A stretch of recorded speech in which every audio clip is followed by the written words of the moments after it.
मेरा नाम दीपक सिंह। आज हमारा अक्षांश एवं देशांतर का दूसरा लेक्चर है, जिसमें हम लोगों ने पहले लेक्चर में देशांतर क्या है यहाँ तक हम लोगों ने पढ़ा था। आगे से जहाँ से हम लोग कंटिन्यू करते हैं। ठीक है, आप लोग का हमारे इस यूट्यूब चैनल में स्वागत है। देखिए हम लोग आज देशांतर क्या है यहाँ से हम लोग कंटिन्यू करने वाले हैं। ठीक है, किसी स्थान की स्थिति को बताने के लिए उस स्थान के अक्षांश के अतिरिक्त कुछ और जानकारियों की आवश्यकता होती है। आप देख सकते हैं कि प्रशांत महासागर में टोंगा द्वीप एवं हिंद महासागर में स्थित मॉरिशस द्वीप की एक ही अक्षांश 20 डिग्री दक्षिण पर स्थित है। इनकी सही स्थिति को जानने के लिए यह पता करना होगा कि उत्तर ध्रुव और दक्षिण ध्रुव से जोड़ने वाली संदर्भ रेखा से पूर्व की ओर इन स्थितियों की दूरी कितनी है। ठीक है, मतलब हमारी जो क्या है देशांतर रेखाएं हैं, इनसे हमारा पूर्व की ओर या पश्चिम की ओर ये हमें पता करना है। यानी पूर्व की ओर या पश्चिम की ओर किधर साइड में जा रहा है। पूर्व की ओर चलेंगे तो हम प्लस करते हैं, क्या करते हैं प्लस करते हैं, और पश्चिम की तरफ चलते हैं तो माइनस करते हैं। ठीक है, इन संदर्भ रेखाओं को देशांतर या मूत्र कहते हैं। जो इन चलने वाली दूरियां होंगी इन संदर्भ रेखाओं को क्या कहते हैं, देशांतर या मूत्र कहते हैं। इनके बीच की दूरी को देशांतर के अंशों में मापा जाता है। प्रत्येक अंश को 1 मिनट तथा 1 मिनट तथा मिनट को सेकंड में विभाजित किया जाता है। अर्थात यह अर्धवृत्त हैं अर्थात उनके बीच की दूरी ध्रुवों की तरफ बढ़ने पर घट जाती है और ध्रुवों पर जाने पर शून्य हो जाती है। अर्थात आप देख सकते हो ये जो हमारी क्या है अक्षांश देशांतर रेखाएं हैं, ये क्या हुई एक तरफ से के ध्रुवों के पास जा रही हैं। ध्रुवों के पास जाके सभी जहाँ पे मिले तो इनकी जीरो स्थिर हो जाती है। कैसी हो जाती है, जीरो हो जाती है। ठीक है, ध्रुवों पर जाने पर बढ़ने पर घटती है और ध्रुवों पर क्या होती है, शून्य होती है। ठीक है, यहाँ पर देशांतरी या मूत्र आपस में मिलती हैं, वही मैंने दिखाया अभी। यहीं पर आप देख सकते हो, यहाँ पे है आपस में क्या हो रहा है, सारे यहीं पे मिल रहे हैं। ठीक है,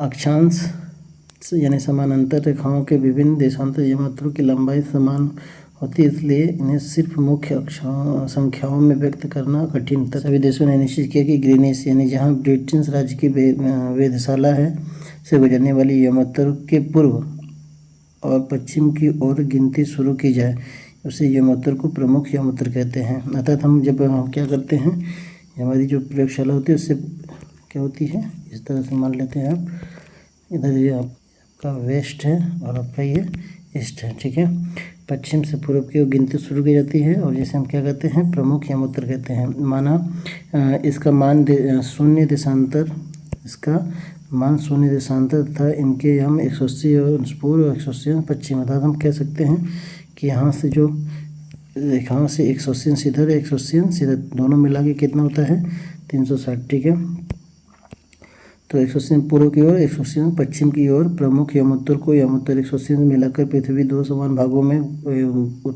पूर्वी गोलार्ध और पश्चिमी गोलार्ध में विभक्त करती है। इसलिए किसी स्थान के देशांतर के आगे पूर्व के लिए अक्षर पूरब तथा पश्चिम के लिए अक्षर पी, पूर्व यानी पश्चिम के लिए अक्षर पी का उपयोग करते हैं।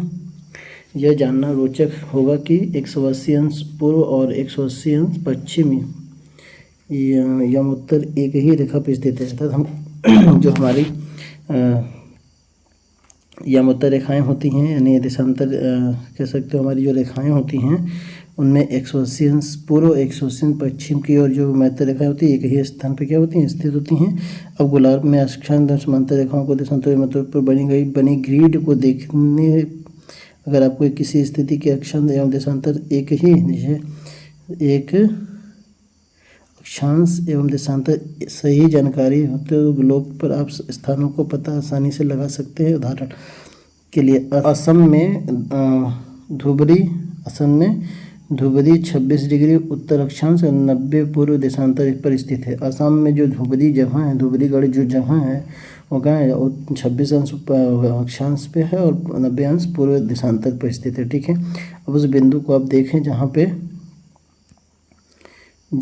उस बिंदु को आप देखें जहाँ ये दोनों रेखाएं एक दूसरे को काटती हैं, काटती हैं तो बिंदु ध्रुवरी की सही स्थिति होगी, ध्रुवरी की सही स्थिति होगी। ठीक है, इसको समझने के लिए कागज पर समान दूरी एक क्षैतिज एक ऊर्ध्वाधर खींचिए। तथा हम आपको खींच के दिखाते हैं इसको, एक क्षैतिज ऊर्ध्वाधर। ठीक है, मैंने इस तरह से बनाया।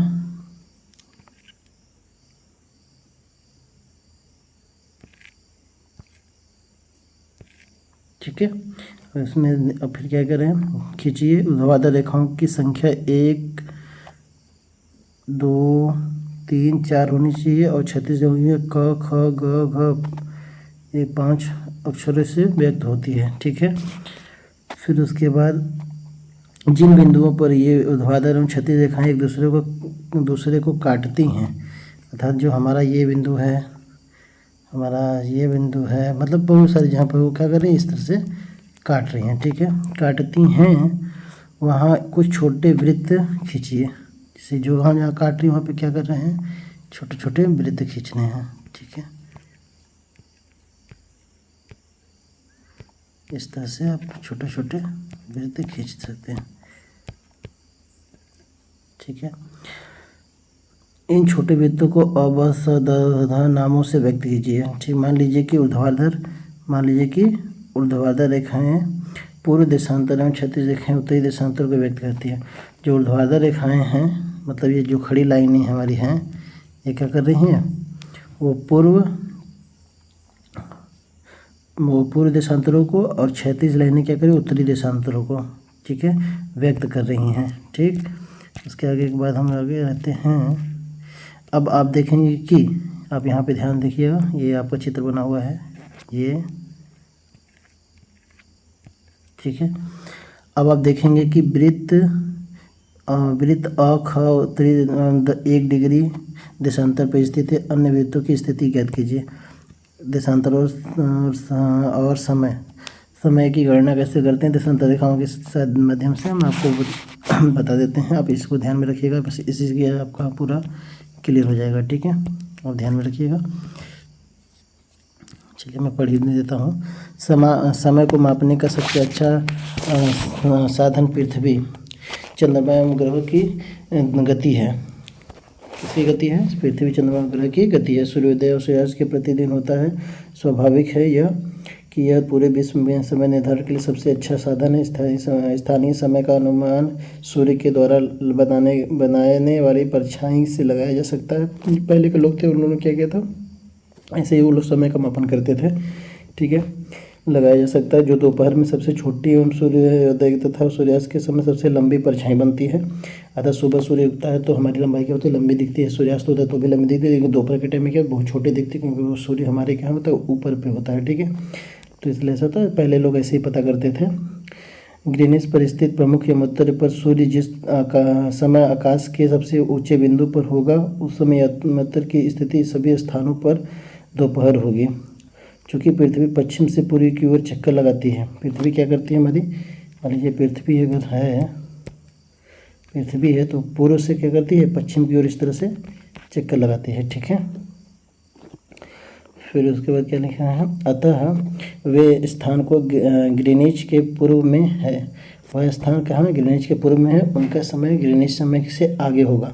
मतलब जो भी जिसका भी हम क्या करते हैं, पूर्व की दिशा में जब जाते हैं तो उसमें क्या करते हैं, प्लस कर देते हैं। पश्चिम की दिशा जाएंगे तो माइनस कर देंगे। ये बात आप याद रखिएगा। ठीक है, उनका समय पीछे होगा। समय के अंतर की दर की गणना, अगर समय के अंतर की दर की गणना करनी है तो ध्यान से समझिए। पृथ्वी क्या करती है, हमारी जो हमारी क्या होती है, पृथ्वी होती है। ठीक है, पृथ्वी जो 24 घंटे में क्या करती है, 24 घंटे में 360 डिग्री क्या करती है, घूमती है। ठीक है, 24 घंटे में कितनी डिग्री घूमती है, 360 डिग्री। अगर हम कहें कि 360 डिग्री 24 घंटे में घूम रही है, 360 में हम 4 का अगर 24 आवर्स का डिवाइड करें तो कितना होगा, 15 अंश होगा। कितना अंश आएगा, 15 अंश। अर्थात हम कह सकते हैं कि जो हमारी पृथ्वी है, वो 1 घंटे में कितना घूमती है, 1 आवर्स में कितना घूम रही है, 1 घंटे में 15 अंश कितना घूम रही है, 15 अंश घूम रही है। ठीक है, तो हम जान सकते हैं कि 1 घंटा क्या होता है, 1 घंटा बराबर क्या होता है, 1 आवर बराबर होता है 60 मिनट, 60 मिनट बराबर होता है 60 सेकेंड। ठीक है, 60 मिनट बराबर कितना होता है, 60 सेकेंड। अगर हम कहें कि 1 घंटा बराबर 60 मिनट और 60 सेकेंड होता है, तो हम 15 अंश को अगर मिनट में बदलने जाए तो 60 मिनट से डिवाइड कर दें, 15 चौके 60 हो जाएगा, यानी 15 कम 15 चौके 60, 1/4।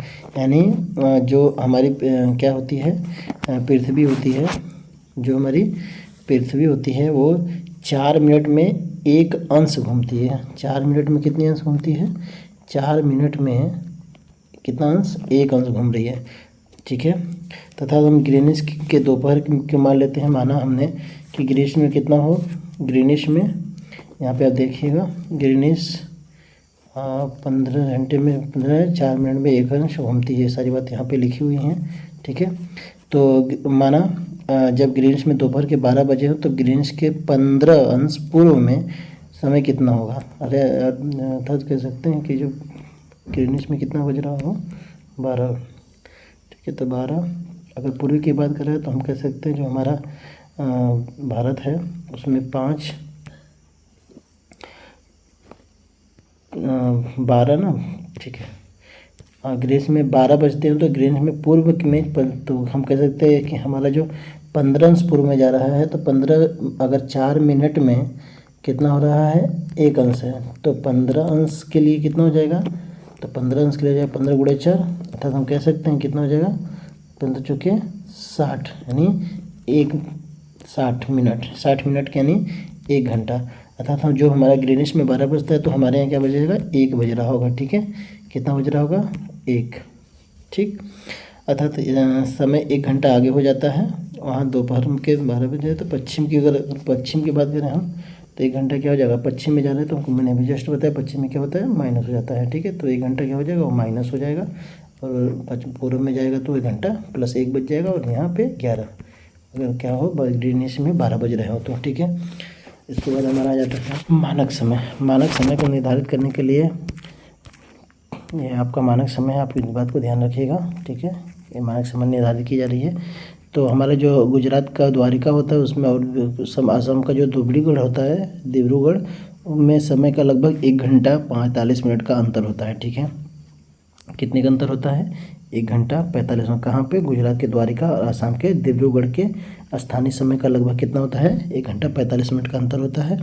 माना गया है कि तथा उसे मानक यामोत्तर भी कहते हैं। इसे क्या कहते हैं हम लोग, मानक यामोत्तर भी कहते हैं। ठीक है, क्या कह देते हैं, मानक यामोत्तर। ठीक है, फिर अगर हमने कहा कि 82.5 डिग्री, कितना, 82.5 डिग्री, 82.5 डिग्री। ठीक है, 82.5 डिग्री अगर हमने देखा था अभी 4, तो अगर गुणा कर दे, 82.5 गुणे 4 कर दे तो कितना आ जाएगा, 330 और 60 मिनट का एक चक्कर होता है, तो अगर डिवाइड करें तो कितना आ जाएगा, 5.5 घंटा, यानी कह सकते हैं 5.5 घंटे का मतलब हो गया आपका 5.5 हावर्स का मतलब कितना हो जाएगा, 5 घंटा 30 मिनट, 5 घंटा 30 मिनट। अर्थात हम कह सकते हैं जो मानक टाइम होता है हमारे यहाँ का वो कितना होता है, 5 घंटा 5 आवर प्लस 30 मिनट। ठीक है, कितना होता है, 5 आवर प्लस 30 मिनट। अगर हम किसी आपको एग्जांपल के तौर से समझाएं, अगर मान लीजिए लंदन में 2 बज रहे हो, कितना बज रहा हो, लंदन में 2 बज रहा हो। ठीक है, लंदन में दोपहर के 2 बजे हैं। अगर हम कहें भारत का क्या टाइम होगा उस समय, तो आप कह सकते हैं कि 2 + 5:30, तो इसको जोड़ोगे तब कितना, 7:13 आएगा, यानी 7:30। कितना आ जाएगा, 7:30, यानी 7 घंटे 7:30 बजे हैं। कितने बजेंगे, 7:30, यानी। ठीक है, अब तो कह सकते हैं कि इस तरह से क्या हो जाते हैं, हमारे मानक वैल्यू को निकाला जाता है। और आज के लिए इतना ही, और इस तरह से आपका ये ग्लोब में देशांतर और अक्षांश रेखाओं का समापन हो जाता है। ठीक है, आज के लिए इतना ही, आज के